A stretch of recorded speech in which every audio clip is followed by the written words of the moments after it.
Hi, everyone, and welcome back. Over the past few weeks, we've talked a lot about what can pull us off track: the stress responses, the social cues, the environments that can challenge recovery. But today, I want to flip the lens. Instead of only focusing on avoiding the danger side of the equation, we're going to talk about how to actively build the safety side. Because our brains aren't just shaped by what we fear or avoid, they're also profoundly shaped by what we practice. This is the neuroscience of hope, and it's about how we can train our brains to expect safety, possibility, and connection so that over time those states become our default rather than stress, craving, or shutdown. Let's go. When we're first getting stable, it's natural to focus on what to avoid: the risky situations, the stress triggers, the high pressure environments. That's important. But if we only practice avoidance, our brains are still wired for vigilance. They're scanning for danger, which means stress remains high. Over time, that can feel exhausting. The real shift happens when we start building positive circuitry in the brain, networks that light up when we anticipate safety, connection, and joy. There's strong evidence for this. A 2019 study in Nature Reviews Neuroscience found that repeated exposure to safe and rewarding experiences activates the prefrontal cortex and suppresses overactivity in the amygdala, directly lowering stress reactivity. Another study in Neuroimage showed that positive emotional training increased connectivity between the ventromedial prefrontal cortex and hippocampus, improving emotional regulation and resilience. And here's something especially important for recovery. Research in trends in cognitive sciences shows that when people regularly experience hope and positive anticipation, dopamine signaling improves, not just in the moment, but in baseline levels over time, meaning your brain's default motivation state gets stronger. From a neuroplasticity standpoint, this matters because the brain's reward system, including the mesolimbic dopamine pathway, is highly adaptable. When safe, rewarding experiences become the norm, the brain starts prioritizing those patterns over old, craving driven loops, literally making the healthy pathways easier to access than the harmful ones. There's a principle in neuroscience called Hebbian learning. Neurons that fire together wire together. This means the more often your brain experiences a state, whether that's stress or safety, the easier it becomes to enter that state again in the future. When you repeatedly experience safe, predictable, and positive interactions, your prefrontal cortex, the part of your brain that manages decision making, self control, and long term planning, gets stronger. This is important because in recovery, we need that part of the brain active to override impulsive urges triggered by the amygdala and nucleus accumbens, which are heavily involved in craving and reward seeking. Your vagus nerve, the main nerve of your parasympathetic nervous system, is like a communication superhighway between your brain and body. It's constantly scanning your environment for cues of safety, like calm voices, steady breathing, and supportive facial expressions. When it detects them, it sends a signal to slow your heart rate, reduce cortisol, and activate the systems in your body that support digestion, healing, and rest. That's the opposite of fight or flight. It's the rest and digest mode your body needs to feel grounded. Then there's dopamine, which is often misunderstood as just the pleasure chemical. In reality, Dopamine is the neurotransmitter of motivation. It's released not just when you achieve something, but in anticipation of it.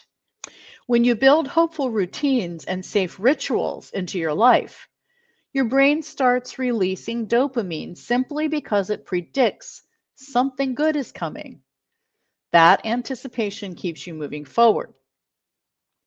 From a circuitry perspective, repeated activation of these safety and reward networks strengthens myelination along those neural pathways, improving the speed and efficiency with which your brain can access calm, hopeful states. Over time, safety and hope are not just feelings. They become default biological states that compete directly with the stress responses. So, how do we train our brains for hope and safety? One way is to deliberately rehearse safe moments each day. This isn't just a nice thing to do. It's literally rewiring your brain through repetition. Research and frontiers in psychology found that even short daily practices of safety visualization reduced cortisol and increased heart rate variability, both markers of nervous system calm. Microhabits are particularly powerful.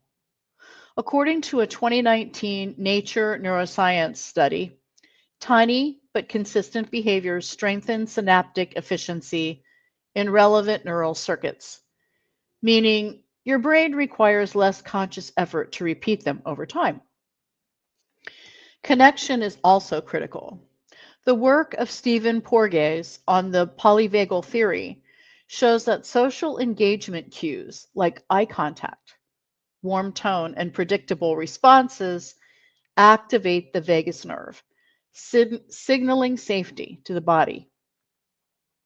And in 2022, researchers writing in Social, Cognitive, and Affective Neuroscience demonstrated that observing others regulate their emotions actually strengthens the observer's own prefrontal amygdala regulation circuits through mirror neuron activation.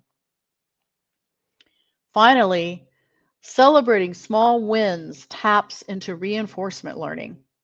Studies in neuron show that dopamine release during small successes strengthens the neural pathway that produces the success, making it more likely that you'll repeat that action in the future. In recovery terms, that means you're wiring your brain to keep choosing stability.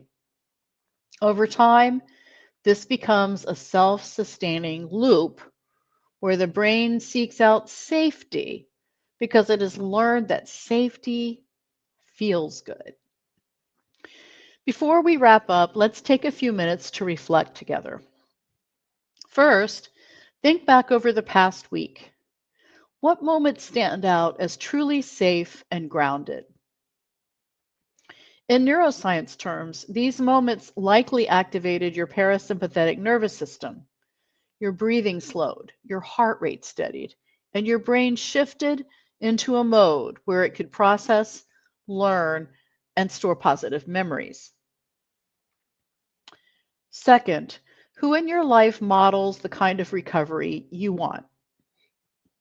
When you observe them, your mirror neuron system is quietly at work, mapping their behaviors and emotional states into your own neural networks. That's why identifying role models is so powerful. Your brain starts rehearsing those patterns even before you consciously practice them. And finally, imagine adding just one more safe, predictable moment to your day. This is about creating a neuro association between a specific routine and a state of calm. The more you pair them, the more your brain will automatically move toward that state when you start the routine.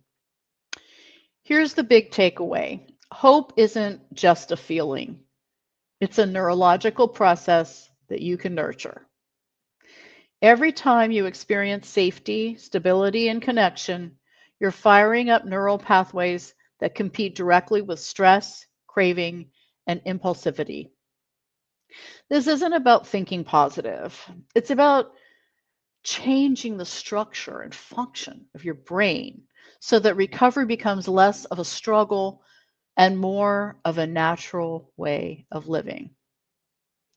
The more you practice hope, the more natural it becomes, until one day you realize you're not just surviving in recovery, you're thriving. And that's not magic, it's the biology of hope at work. Thank you for listening.